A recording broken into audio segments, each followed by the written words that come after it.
Hello students, अज अपना 4th lecture है। अज आप करांगे सारा लॉज ऑफ रेडियो एक्टिविटी। ठीक है, डिकेज लॉ पढ़ांगे आप, एल्फा बीटा गैमा बारे आप पढ़ांगे। ठीक है, जी वीडियोज़ ने ना ये की नहीं गया, ये जिमें तुसी +2 तो बाद कोई कॉम्पीटिटिव एग्जाम वगैरह देना, JEE मेन्स एंड नीट की तैयारी कर रहे हो, दैन उन्होंने लिए बहुत ज़्यादा हैल्पफुल ने। So don't miss this videos, please be concentrate on your studies. ठीक है, तो इस वीडियोज़ के नाल मैं बहुत ज़्यादा कंटेंट फिर भी दे रही हूँ तुहानू, ये नाल तुसी अपना कॉम्पीटिटिव एग्जाम वधिया मैरिट के नाल प्रूव कर सकते हो। ठीक है, क्लीयर कर सकते हो। इस करके इन्होंने वीडियोज़ नू प्लीज़ मिस ना करो, सारिया वीडियोज़ नू शुरू तो लैके एंड तक प्लीज़ देखो। ठीक है, जिहदे नाल तुहानू बहुत ज़्यादा help मिलूगी for other competitive exam, जिमें JEE मेन्स नीट के लिए तुहानू बहुत हैल्पफुल रहणगे ये वीडियोज़। ठीक है जी, ओके बेटा, तो प्लीज़ इन्होंने वीडियोज़ नू ध्यान नाल देखते रहो। दैन अज आप सारी डिस्कशन करांगे लॉज ऑफ रेडियो एक्टिविटी उपर। लॉ ऑफ रेडियो एक्टिविटी नू पढ़न तो पहला अपन रेडियो एक्टिविटी बारे पढ़ांगे। रेडियो एक्टिविटी हुंदा की है? वैसे मैं तुहानू थोड़ा जिहा दस्सिया सी भी रेडियो एक्टिविटी एक इहो जिहा फिनोमिना जिहदे विद रिस्पैक्ट किसी एलीमेंट दे विचों रेडिएशन समिट होंदियां ने, जिन्हां नू अपने एल्फा बीटा गैमा कहा सी, है ना। मैंने यही कहा सी ना भी एक फिनोमिना जिहदे विद रिस्पैक्ट किसी एलीमेंट दे विचों रेडिएशन समिट होंदियां ने, that's mean this is known as radioactivity. अज मैं फुल एक्सप्लेनेशन दूँगी रेडियो एक्टिविटी उपर। ठीक है, सब तो पहला इन 1895 दे विच रॉइनसन आया सी, जिन्हां ने डिस्कवर किया सी एक्स रेज़ नूं। सब तो पहला स्टडी की सी रॉइनसन ने। ठीक है, उस तो बाद आफ्टर इन 1896 दे विच उस तो बाद हैनरी बैकरल आया। हैनरी बैकरल एक अनदर साइंटिस्ट सी जिन्हें ये प्रूव किया भी इत्थे यूनीवर्स दे विच कुछ ऐसे एलीमेंट्स ने जिमें uranium, thorium, polonium and actinium, कुछ ऐसे एलीमेंट्स ने जिन्हां दे विचों रेडिएशनस अमिट हो रही ने continuously with the special kind of properties. वो रेडिएशनस स्पेशल काइंड्स ऑफ प्रॉपर्टीज़ के नाल निकल रही ने, जिमें एल्फा बीटा गैमा निकल रही ने। तो उन्हें ये भी कहा भी जिहड़ियां रेडिएशनस अमिट हो रही ने ना, नैचुरली हो रही ने, इन्हां नूं करन दे लई कोई प्रोसैस की जरूरत नहीं, कोई एक्सटर्नल फील्ड की जरूरत नहीं हैगी, ये अपने आप ही प्रोसैस हो रही है। इस करके उन्होंने कहा सी भी this is known as simple radioactivity नहीं हैगी, ये की है एक नैचुरल रेडियो एक्टिविटी। समझ आ गई भी there are some elements uranium, thorium, polonium, actinium continuously emit some radiation with special kind of properties alpha, beta, gamma naturally is called natural radioactivity। Okay बेटा, जिहड़ा एलीमेंट अपने विचों इन्हां सच काइंड ऑफ रेडिएशनस नूं एमिट कर रहा है, एल्फा बीटा गैमा नूं एमिट कर रहा, that's mean this is known as radioactive element. वो यूरेनियम भी हो सकता है, थोरियम भी हो सकता है, पोलोनियम भी हो सकता है, एक्टीनियम भी हो सकता है। जिवें मैं तुहानूं आ एक एलीमेंट बना के दिखाया, देखो आ यूरेनियम है, मैंने ले लिया यूरेनियम 23892, ये अपने विचों एल्फा बीटा गैमा नूं कढ रहा है। तो दैन दिस इज़ प्रोसैस नूं आपां बोलदे आ नैचुरल रेडियो एक्टिविटी। इहनूं की बोलदे आ? Such kind of radiations are called the radioactivity, मतलब रेडियो एक्टिविटी। ठीक है, इन्हां दे नाल अपने कोल जिहड़ी रेडिएशनस निकल रही ने, then that's mean this is phenomena is natural radioactivity. Natural means ये अपने आप ही हो रहा प्रोसैस। ओके बेटा, जिहड़ा ये फिनोमिना ये बहुत ज़्यादा जिवें हुण यूरेनियम है ना, ये अपने विचों रेडिएशनस नूं कढ रहा, दैन ये यूरेनियम नूं रेडियो एक्टिव एलीमेंट बोलिया गया। ये फिनोमिना बहुत ज़्यादा यूजफुल है for modern physics. Modern physics के लिए बहुत ज़्यादा यूजफुल है। ओके, ये फिनोमिना मतलब नैचुरल रेडियो एक्टिविटी। क्लीयर होया? फर्स्ट नैचुरल रेडियो एक्टिविटी की है। कुछ मैंने ये की पॉइंट्स लिखे ने जोड़े कॉम्पीटिटिव एग्जाम्स के लिए बहुत जरूरी ने। अगर तुसी +2 क्लास के लिए या फिर अगे JEE मेन्स की तैयारी कर रहे हो, नीट की तैयारी कर रहे हो, अगर तुसी इन्हां नोट्स नूं भी चंगी तरह पढ़ के जाओगे ना, दैन तुहाडी चंगी मैरिट बनूगी, क्लीयर करोगे पक्का। फर्स्ट की पॉइंट की है, जिहड़ा ये रेडियो एक्टिविटी है एक स्पॉन्टेनियस है। स्पॉन्टेनियस मतलब खुद तो ही होंदा है प्रोसैस, नैचुरल है। इंस्टंटेनियस मतलब बहुत ज़्यादा फास्ट होंदा है, एंड कॉन्टीन्यूस लगातार हो जाता है। ठीक है, it is not affected by any external factor, इनू कोई भी अफैक्ट नहीं कर सकता एक्सटर्नल। मैं तुहानूं पहले ही दस के चुकी हाँ भी एक नैचुरल प्रोसैस आ, इनू करन दे लई कोई एक्सटर्नल इफैक्ट देने की आपां नूं जरूरत नहीं पैंदी, एक्सटर्नल फैक्टर देने की जरूरत नहीं पैंदी। एक्सटर्नली चार ने इहदे विच electric field, magnetic field, pressure, temperature, इन्हों देने दे लई इहदी जरूरत नहीं पैंदी क्योंकि ये प्रोसैस की आ नैचुरल आ। एक गल होर कहंदे इहदा रेट जिहड़ा एमिशन दा, जिहड़े एमिशनस हो रही ने इन्हां दा जिहड़ा रेट है ये कदे भी घटदा वधदा नहीं, ये सेम ही रहूगा चाहे आपां किसी होर एलीमेंट दे विच इहनूं ऐड कर दईए, ठीक है, चाहे कैमिकली कंबाइन कर दिए with other element, it's rate of emission remains same, इन्हां दा कोई एमिशन चेंज नहीं होगा, सेम ही रहूगा। क्लीयर होया? क्यों? यह रीज़न की है, रीज़न यही है भी ये प्रोसैस नैचुरली होंदी है। It does not affect any by any external factor, electric field, whether electric field हो, चाहे मैगनैटिक फील्ड, चाहे प्रैशर, चाहे टैंपरेचर। क्लीयर होया बेटा? हुण मैं तुहानूं थोड़ा जिहा डिस्कस करवानी है अल्फा बीटा गैमा बारे। वैसे तो मैं इहदी अलग तो एक वीडियो बनाऊँगी, ठीक है, तुहानूं मैं थोड़ी जी दिन्नी हैगी नॉलेज दिन्नी है अल्फा बीटा गैमा बारे।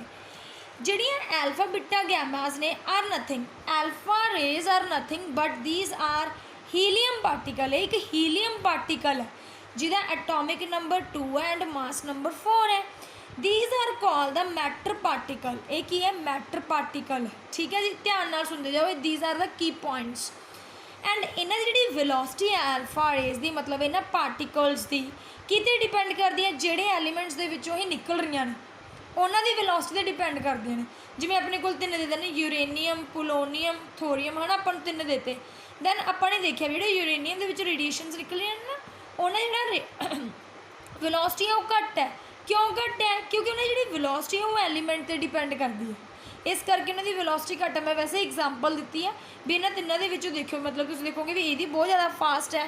वो क्यों फास्ट है? क्योंकि उन्होंने वेलोसिटी उन्होंने एलीमेंट पर डिपेंड करती है जिन्होंने विचों निकलदियां ने। जिहड़े बीटा रेज ने ये एक इलैक्ट्रॉन्स ने, ये इलैक्ट्रॉन्स वो नहीं है जिहड़े रिवॉल्व करते हैं अराउंड द न्यूक्लियस, वो नहीं है, यही इलैक्ट्रॉन्स न्यूक्लियस दे विच दी निकलते हैं। मैं तुहानूं दसूँगी नैक्सट वीडियो दे विच चंगी तरह डिस्कस करांगे आपां इस दे उपर। हाले तुसीं सिर्फ इन्ना ही समझना है भी which is coming from the nucleus, जिहड़े न्यूक्लियस दे विच दी निकलते हैं, इन्हां नूं भी मैटर पार्टिकल्स बोलिया गया। एंड इन्हां दी वेलोसिटी भी डिपेंड करती है upon the element from where it is emit, ठीक है।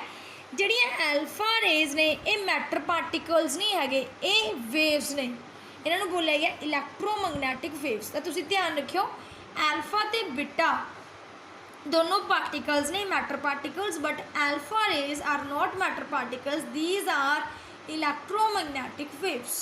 क्लीयर होया? समझ आया? दैन जिहड़े अल्फा बीटा रेज ने पार्टिकल्स ने, मतलब गैमा रेज ने, एक ही नेगे ये स्केटरिंग शो कर सकते हैं। ये मतलब हुण कॉम्पीटिटिव एग्जाम के लिए जरूरी है, जिहड़ा मैं हुण दस दूँगी, ये टू बी रिमैंबर, याद रखनी है चीज़। स्केटरिंग शो कर सकते हैं, फोटो इलैक्ट्रिक इफैक्ट शो कर सकते हैं, पैनीट्रेट एनी मीडियम, किसी भी मीडियम के विच पैनीट्रेट हो जाते हैं, एंड आयोनाइज एनी एटम, किसी भी एटम को आयोनाइज कर देंगे हैं, ठीक है। हम मैं तुहानूं दस दी भी आयोनाइजिंग पावर की होंदी है एंड पैनीट्रेटिंग पावर की होंदी है, ठीक है। कई बार ये कॉम्पीटिटिव एग्जाम्स के विच पुछ लैंदे ने। आयोनाइजिंग पावर वो होंदी है भी किसी एटम के विचों इलैक्ट्रॉन नूं बाहर कढ़ना, जिहड़ी उस दे वेले पावर चाहिए उन्होंने आपां बोलदे आ आयोनाइजिंग पावर। इलैक्ट्रॉन नूं बाहर कढ़ना किसी एटम के विचों जिहड़ी उस टाइम पावर यूज होंदी है, that's mean this is known as ionization power. Penetration power केड़ी है? ये मतलब पैनीट्रेशन का मतलब किसी बॉडी के विच एब्जॉर्ब हो जाना, पैनीट्रेट हो जाना। जिमें कि अपनी एक्सरेज होंदियां ने ना, एक्सरेज की करते हैं अपनी बॉडी के विच पैनीट्रेट हो जांदियां ने, दैन उहदे नाल सारा बोन स्ट्रक्चर अपन नूं पता लग जाता भी कित्थों अपनी बोन क्रैक होई आ। एक्सरे करवाने ना पहला आपां, एक्सरे के थ्रू अपन नूं पता लग जाता भी किहड़ी बोन की होई हैगी, क्रैक होई है ना, उहदे द्वारा अपन नूं सारा बोन स्ट्रक्चर मिल जाता है।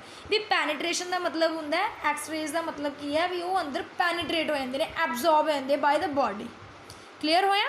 दैन ये कई बार पूछ लेंदे ने भी अल्फा बीटा गैमा की आयोनाइजेशन पावर है एंड की पैनीट्रेटिंग पावर है।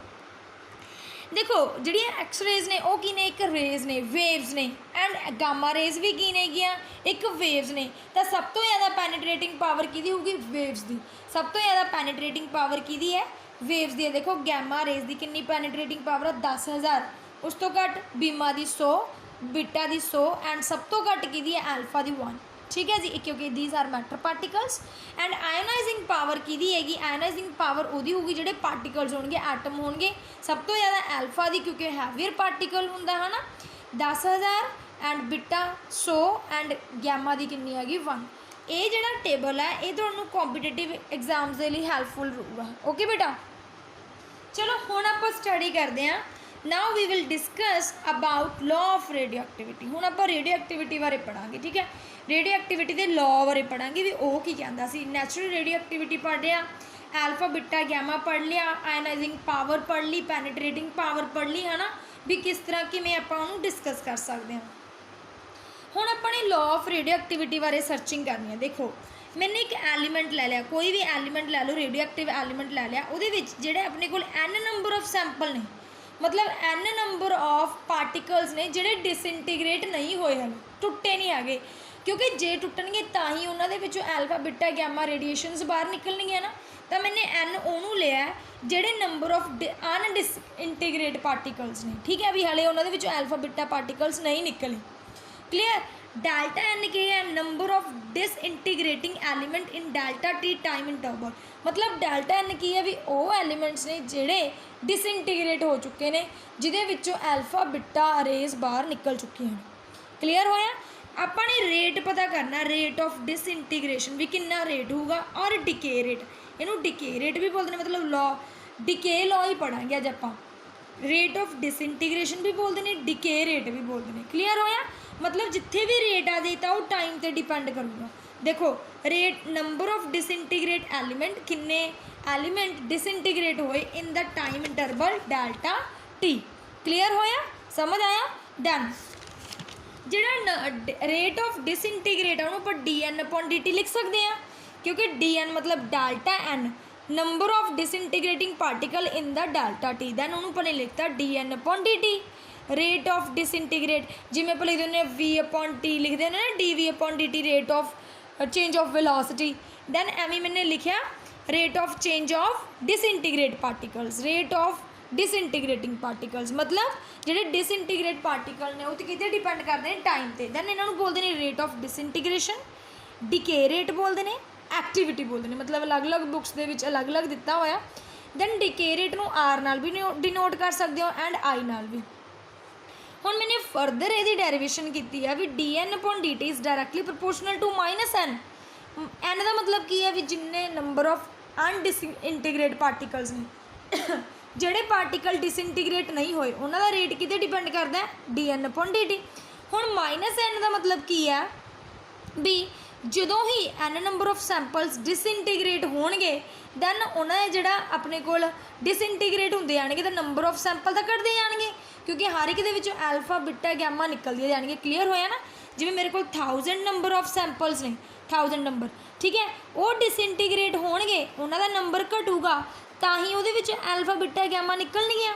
ठीक है, तो उन्होंने नंबर घटता जा रहा है, इस करके negative sign shows that number of decrement sample, मतलब सैंपल अपने को डिक्रीज होंदा जा रहा है, तो वो की निकलता जा रहा है अपने को एल्फा बीटा गैमा। क्लीयर होया।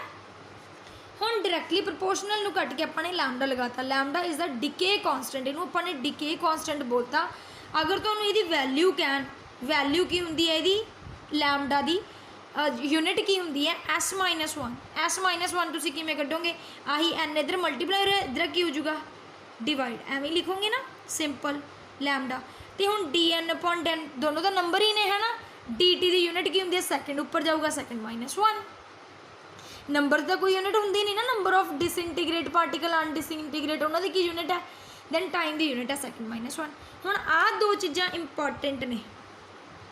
कहते जी वैल्यू ऑफ लैम्डा लैस, जे वैल्यू लैम्डा की घट गई तो D N upon D T भी लैस होगा, क्योंकि these are directly proportional to each other. जे अपने को लैम्डा की वैल्यू घट गई तो डिसइंटीग्रेशन भी घट गई, डिसइंटीग्रेशन घट गई, नंबर ऑफ सैंपल अपना उम ही पिया रहा, मतलब उन्होंने जो रेट है वो स्लो स्लो जा रहा है। तो रेट स्लो स्लो जा रहा है, दैन वो सैंपल अपने को बहुत टाइम तक कट्टन वाला है, दैन उन्होंने बोलते हैं आप लॉन्ग लिव्ड। जे अपने को लैम्डा की वैल्यू ज़्यादा आई, यदा मतलब की है भी डिसइंटीग्रेशन तो बहुत जल्दी हो रही है, डिसइंटीग्रेशन बहुत ज़्यादा हो रही है, तो नंबर ऑफ सैंपल तक घटते जाएंगे, दैन वो सैंपल की होगा शॉर्ट लिव्ड। क्लीयर होया। नैक्सट अपने को यूनिट ऑफ एक्टिविटी है, this is very very important, ठीक है, फॉर MCQs। जी एक्टिविटी यूनिट्स ने मतलब डीके रेट दी यूनिट्स ने दो ने, एक वैक्यूरल अपने नाम से रखिया सी, एक क्यूरी, दोनों यूनिट ने। वो कहता भी जे 1 सेकेंड के एक डिसइंटीग्रेशन हो रही है उन्होंने आप बोलेंगे वन बैक्यूरल यूनिट। कहता जे 1 सेकेंड के एक डिसइंटीग्रेशन हो रही है, मतलब जिमें अपने को 100 सैंपल आ, ठीक है, 100 का सैंपल आ, वो एक एटम ही डिसइंटीग्रेट होया, 99 उवें पे हुए हैं 1 सेकेंड के, दैन आप बोलांगे भी वो यूनिट की है 1 बैक्यूरल। जे 1 सेकेंड के 3.7 × 10 डिसइंटीग्रेशन हो रही ने, दैन वो होगा 1 क्यूरी एक्टिविटी। क्लीयर होया। ये दोनों यूनिट्स तुसीं याद रखनिया ने, कई बार MCQs दे विच तुहानूं पुछ लैंदे ने। क्लीयर होया। हुण आपां डेरिवेशन करांगे डीके रेट दी। Now derivation we will discuss about the derivation. हुण अपने आ वाला फॉर्मूला किता, देखो dN/dt माइनस n लैम्डा किता ना, वही कैरी कर लो n लैम्डा, दैन n नूं इधर लियाए, डेरिवेशन करनी है माइनस लैम्डा dt, दैन अपने की कर लिया, उस तो बाद बोथ साइड इंटीग्रेशन, डेरिवेशन करनी है सिंपल तौर पर, इंटीग्रेशन ला ली, integration by taking the limits lower and upper. Lower कहते जो at time t is equal to 0 then there is a nothing disintegration, then उन्होंने लिख लिया dN0, जो t की वैल्यू t आई, दैन उत्थे डिसइंटीग्रेशन दी वैल्यूज़ कितनियां ने n, एवें लिमिट्स लै लिया, दैन जो अपने कोल उपर भी सेम चीज़ हो एंड नीचे भी सेम चीज़ हो, दैन आप नैचुरल लॉग लैने, तो मैथमेटिक्स के पता ही है, नैचुरल लॉग लैने, नैचुरल लॉग एंड नीचे वाली चीज़, N0 to n लिख लिया, माइनस लैम्डा बाहर निकल गया, dt लिख लिया, ठीक है। दैन फिर आप अपर लिमिट पुट करते हैं एंड लोअर लिमिट पुट करती, माइनस लैम्डा, इनू dt की इंटीग्रेशन करांगे, सिंपल की आती होंगी है t की अपर लिमिट पुट करती, लोअर लिमिट पुट करती, ठीक है। हुण इहदा फॉर्मूला बनता log m minus log n, की होंदा log m upon n, log m आ गया, log n आ गया, is equal to minus lambda t। Clear होया। हुण की है जिहड़ा नैचुरल लॉग है, जे आपां दोनों पासे डिवाइड करते मल्टीप्लाई डिवाइड करते नैचुरल लॉग के नाल, दैन इत्थों तक खत्म हो जाऊगा, इत्थे आके जिहड़ा एंटी लॉग लग जाना, जां फिर इनू इधरले पासे लग, जो इनू इधरले पासे लैके गए दैन वो की हो जाता antilog, antilog means E exponential, जो इनू इधर लैके जाने ना दैन वो की होगा एंटी लॉग ही होगा, रिवर्स ही होंगे, मतलब 1/ln लैके जावांगे, 1/ln की होंगे ई एंटी लॉग, ठीक है जी। Then n/n0 is equal to E minus lambda T. Clear. या फिर n is equal to n0 E minus lambda T. This is very very important equation. Similarly तुसी इनू n एंड n0 नूं की लिख, एक्टिविटी भी लिख सकते हो। दैन एक्टिविटी की आ गई अपने को simple i is equal to I0 e minus lambda T. या फिर कई बार ना कॉम्पीटिटिव एग्जाम्स m नाल मास नाल भी पूछ लेंगे, दैन मास नाल भी सिंपल आ गई m is equal to m0 e minus lambda T. ठीक है, ये दोनों इक्वेशनस कॉम्पीटिटिव एग्जाम्स के लिए जरूरी ने। ओके जी, अगे थोड़ी सी डेरिवेशन रहेगी मेरी हाफ लाइफ। हुण तुहानूं नाम तो ही पता चलता होगा भी हाफ लाइफ का मतलब की हुंदा है। हाफ लाइफ का मतलब एक टाइम के नाल रिलेटेड है। मतलब जिवें हुण अपने कोल 100 नंबर ऑफ सैंपल ने, 100 नंबर ऑफ सैंपल ने भी उन्होंने कितना टाइम लगता 50 होने दे विच, हाफ होने दे विच, उन्होंने बोलते हैं हाफ लाइफ। क्लीयर होया, समझ आया भी 100 नंबर ऑफ सैंपल ने उन्होंने 50 होने दे विच, मतलब 50% होने दे विच कितना टाइम लगता उन्होंने आप बोलते हैं half life. The time interval in which n number of sample ने, इनिशली अपने को n ने, दैन उन्होंने n नूं n/2 होने च कितना टाइम लगता, that's mean this is known as half life. Becomes exactly half of its initial value. देखो तुसी ध्यान नाल देखो, सिंपल मैंने आ इक्वेशन जी ड्राइव की वो लिख ली फॉर हाफ लाइफ। उन्हें की क्या है भी वो टाइम इंटरवल कड्डो भी जो मेरे को जे मैं n नंबर ऑफ सैंपल्स लए हुए ने, दैन उन्होंने वैल्यू हाफ रह जाए वो टाइम कड्डो, दैन मैंने n नंबर ऑफ सैंपल लै ले, उन्होंने वैल्यू की लिख ली फाइनल हाफ लिख ली n0/2। टी की वैल्यू की आ गई, टी की वैल्यू हाफ लाइफ पूछे t/2, तुसी n नूं पुट कर दो n0/2 is equal to n0 E minus lambda t/2। n0 नाल n0 cancel, 1/2 E minus lambda T/2। तो हम 1/2 2 माइनस 1 लिख सकते हैं E माइनस लैमडा 2। हम दोनों पासे नैचुरल लॉग दे नाल मल्टीप्लाई कर दो। जो नैचुरल लॉग दे नाल मल्टीप्लाई किया दैन की होया मल्टीप्लाई बाय नैचुरल लॉग। जो इन्हां नाल मल्टीप्लाई किया दैन अपने कोल की होया ln2 inverse ln E minus T/2 है ना। हुण तुसीं की कहोगे जो भी ln होवे लॉग होवे दैन जिहड़ी पावर हुंदी है वो अगे आ जाती हुंदी है -1 ln2 इज इक्वल टू जी हम आ पावर है ये भी अगे आ जू minus lambda T/2 ln E। जी ln E की वैल्यू होंगी 1 होंगी, ठीक है। ln तो E ये दोनों लॉग तो एंटी लॉग ने कट भी जाते हैं, इन्हों की वैल्यू 1 आती होंगी। दैन आ माइनस माइनस आ गई कट गई। दैन जो भी नैचुरल लॉग में आप बेस का 10 बनाने होंगे सिंपल लॉग के लैके आने इनू इन्ने नाल मल्टीप्लाई करते हैं 2.303 log 2 सिंपल आ गया लैमडा T/2। हुण log 2 की वैल्यू होंगी है याद ही कर लियो 0.3010 ठीक है। वैल्यू आ log 2 की 0.3010 ठीक है। तो पुट किया मल्टीप्लाई किया एन आंसर आ गया लैमडा T/2 मतलब हाफ लाइफ के लिए अपने को आंसर आ गया सिंपल। ये भी इंपॉर्टेंट आ फॉर्मूला 0.693 लैमडा। एक मैं तुहानूं होर इंपॉर्टेंट करवानी है, ये कॉम्पीटिटिव एग्जाम के लिए जरूरी है डिके कर्व, ठीक है। तुहानूं बुक दे विच शायद हो भी सकता किसी बुक दे विच, वैसे देख लियो तुसीं जे तुहाडी बुक दे विच है, वैसे ये कॉम्पीटिटिव एग्जाम के लिए जरूरी है। देखो हुण आपां नूं पता है मैंने ग्राफ बनाया है एन नंबर ऑफ सैंपल दे which with respect to time versus time. देखो जो मेरे को T/2 टाइम सी दैन मेरे को जो नंबर ऑफ सैंपल रह गया सी वो कितना रहा सी N/2 रहा सी ना। जो मेरे को T/2 सी दैन सैंपल मेरे को N/2 रहा। जो हम मैंने टाइम तो मैं बढ़ाऊँगी हूँ तो मैं घटा नहीं सकती। जो मैंने टाइम में बढ़ाया उन्होंने डबल करता जो मैंने देखा दैन वो जी डिसइंटीग्रेशन सी वो भी डबल हो गई है ना। दैन N0/4 मतलब N0/2 2 नाल डिवाइड करता दैन वो रहेगी N0/4। फिर मैंने थ्राइस करता टाइम का उन्होंने टाइम 3 गुना वधाता जो वधाया फिर वो N0/2 मतलब फिर वो N0/4 का 2 रहेगी हाफ रहेगी फिर 8 रहेगी मतलब डिसइंटीग्रेशन हाफ होती जा रही है by the increment of the time. तो हम आ देखो सिंपल जो मैंने T/2 लिया N नंबर ऑफ सैंपल आ वो कितना रह गया N0/2 रह गया है ना। दैन मैं N0 इधर ले आई इज इक्वल टू 1/2 की पावर तो 1 ही रहेगी। जो मैंने डबल करता time N number of sample कितने रह गए N0/4 रह गए N0/4 ही रहे। दैन जो N0/4 है N0 मैंने इधर डिवाइड करता N नाल तो 1/2 में लिख सकते 1/4 लिख सकते 1/2 का स्केयर लिख सकते हैं। जो मैंने थ्राइस किया टाइम का then N number of sample मेरे को N0/8 रह गए। दैन फिर मैंने N0 किया फिर मेरे को फॉर्मूला जनरेट हो रहा देखो 1/2 की पावर 3 एवं मैं 4 करूँगी दैन 1/2 की पावर 4। जो मैंने N टाइम बढ़ाया N number of sample N times घट गए है ना N0/2 N रह गया। दैन इतों मेरे को नवा फॉर्मूला जनरेट हो गया N/N0 is equal to 1/2 N। मतलब जे मेरे को टाइम N/T/2 है दैन जी नंबर ऑफ डिसइंटीग्रेशन जो नंबर ऑफ सैंपल है मेरे को T/2 का हाफ रह जाऊगा। क्लीयर होया एक नवा फॉर्मूला है जोड़ा कॉम्पीटिटिव एग्जाम के लिए जरूरी है। सो प्लीज़ मैं तुहानूं एक बार ये रिक्वेस्ट ही कर रही हूँ तो प्लीज़ ये वीडियोज़ ना तुसीं ध्यान नाल देखा करो क्योंकि ये जोड़े वीडियोज़ ने बहुत ज़्यादा हैल्पफुल ने फॉर अदर कॉम्पीटिटिव एग्जाम्स के लिए, ठीक है।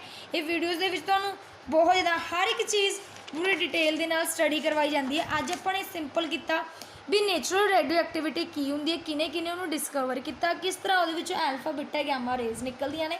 तो एल्फा बीटा गैमा से मैं अलग तो भी एक वीडियो बनाऊँगी जिहदे एक्सप्लेन स्टडी होगी एल्फा बीटा गैमा की। फिर उस तो बाद मैंने ionisation power and penetrating power दसी। उस तो बाद रेट अपने डिके रेट कढ़िया डिके लॉ कढ़िया। उस तो बाद उसकी डेरीवेशन की यूनिट्स कढ़िया इंपॉर्टेंट ने आ वाली 2 यूनिट्स। उस तो बाद अपनी सिंपल डेरीवेशन तो बाद हाफ लाइफ किया एंड डिके कर्व।